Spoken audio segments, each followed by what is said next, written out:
නිෂ්පාදන හැකියාව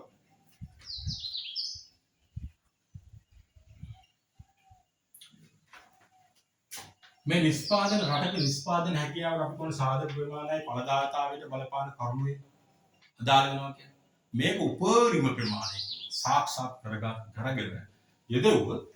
යොදවන හදාගන්න පුළුවන් දලදේශීය නිෂ්පාදිතය කියලා. රටේ සමස්ත නිෂ්පාදිතය අපි හදුවාම ඒක අපි කියන දලදේශීය නිෂ්පාදිතය.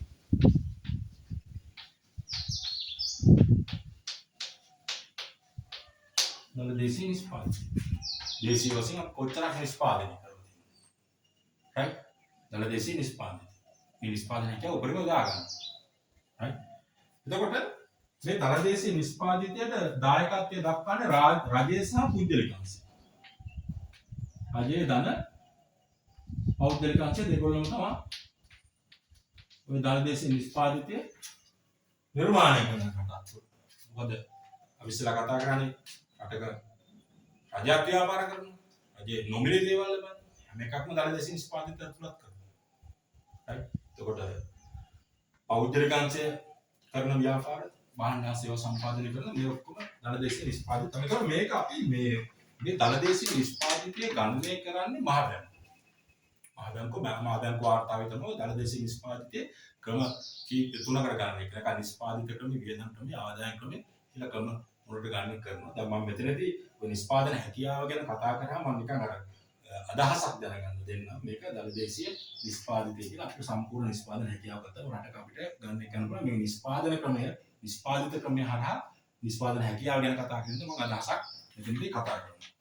එතකොට දලදේශීය නිෂ්පාදනය ගැන කතා කරන නිෂ්පාදන ප්‍රවේශ හරහා කතා කරාම එක පළවෙනි එක කෘෂිකාර්මික අංශය.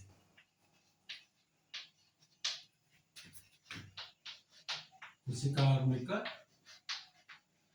අංශය. ඒ අර්ථ තියෙනවා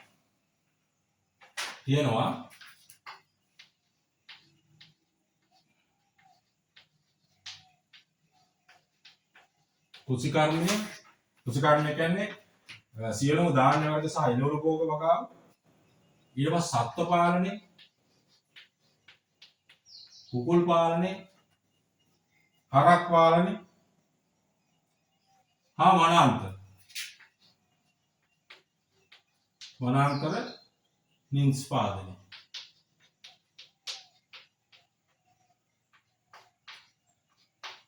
වනාන්තර නිෂ්පාදනය කියන්නේ ලිමෝන් කිව්වත් ගන්න පුළුවන්. දෙක දීවර කොටස් දෙකයිනේ. රට ඇතුළත කරන දීවර මිරිදි. මම සමස්තයක් විතර මේව දකින්න මෝද කරන දීවර කරදි. right? කෘෂිකාර්මිකය ධාන්‍ය වර්ග වගාව, එළවලු වගාව, සත්ත්ව පාලනය, හරක් කුකුල් පාලනය ඒ වගේ වෙන්න පුළුවන්. සහ වනාන්තර නිෂ්පාදනය ලීමෝල් අරමුණන් තියෙන ඒ වගේ දීවර මිරිදිය කරදි. right? එතකොට කෘෂි අංශය ඕක. කෘෂි අංශය කියන්නේ බිම් මට්ටමේ කරන දේ. right? කෘෂි අංශය. දෙක කර්මාන්ත අංශය.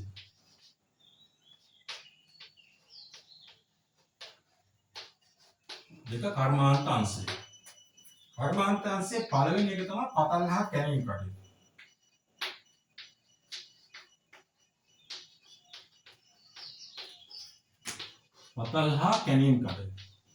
පතල් හා කැණීම් කටයුතු කියන්නේ ඔය පස් කපන කට්ටිය ඉන්නවද ගම්වල? පස් කපන කට්ටිය වැලි ගොඩ දානෙව්වා. right? කළුගල් මෝල් මිනිරම් පතල් මිනිරම් මැණික් පතල්. right? ගඩොල් කපන කට්ටිය ගඩොල් ඔගේ පතල් හා කියනවා. ඊළඟට තියෙනවා නිමවුම් කර්මාන්ත.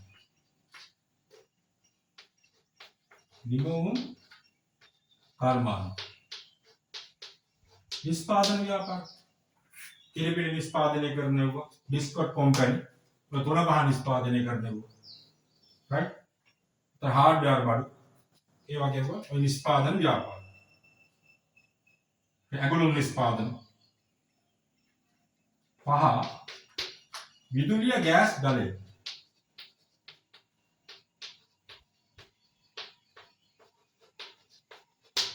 right කර්මාන්තාංශයට දාලා තියෙනවා. right 6 ඉදිකිරි.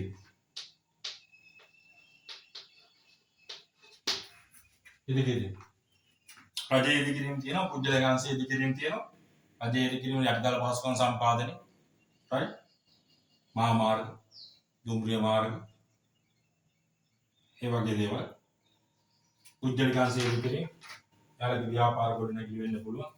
නැත්නම් නිවාස සංකීර්ණ වෙන්න පුළුවන්. ඒ වගේ දේවල්.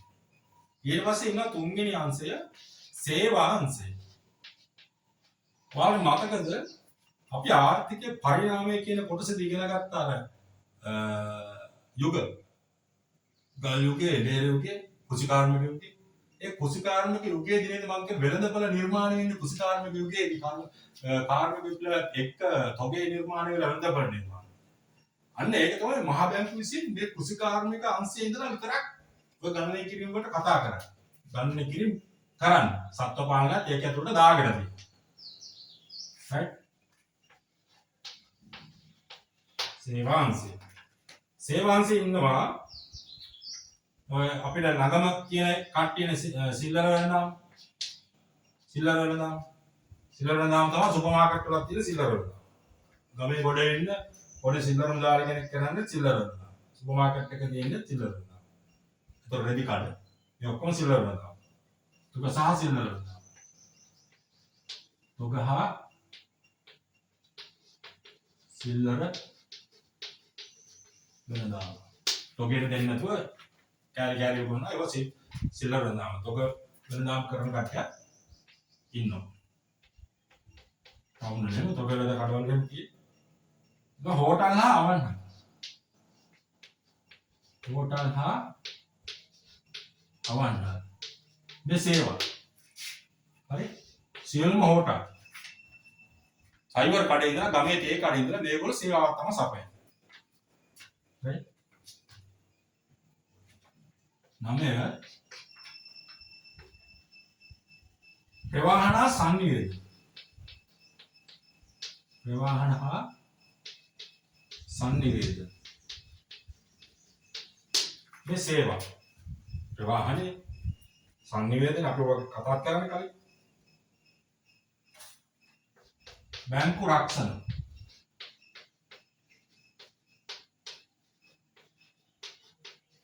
බැංකු රක්ෂණ හා දේපල වෙළඳාම. ඉඩම්සේ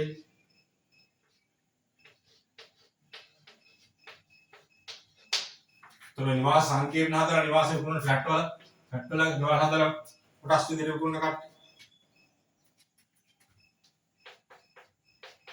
නිවාස හිමිකම්.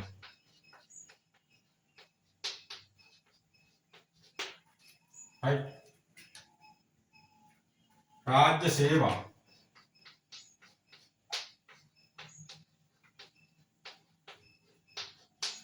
රජයේ සේවා. රජයේ පාසල් වෙන්න පුළුවන්, රජයේ රෝහල් වෙන්න පුළුවන්. right දුම්රිය සේවය. ඊට පස්සේ ප්‍රවාහනේ. right ඒ වගේ දේවල්.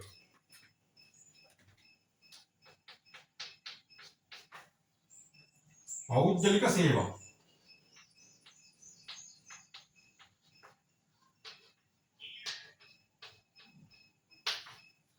පුජ්‍යලිකාංශයේ රෝහල් වෙන්න පුළුවන්, රසායනාගාර සේවා වෙන්න පුළුවන්, පුජ්‍යලිකාංශයේ පාසල් වෙන්න පුළුවන්, විශ්වවිද්‍යාල වෙන්න පුළුවන්. right එතන සංනිවේදනයට අදාළ ආයතන වෙන්න පුළුවන්, මාධ්‍ය වෙන්න පුළුවන්. right ප්‍රවාහන වෙන්න පුළුවන්. ඒක සේවා.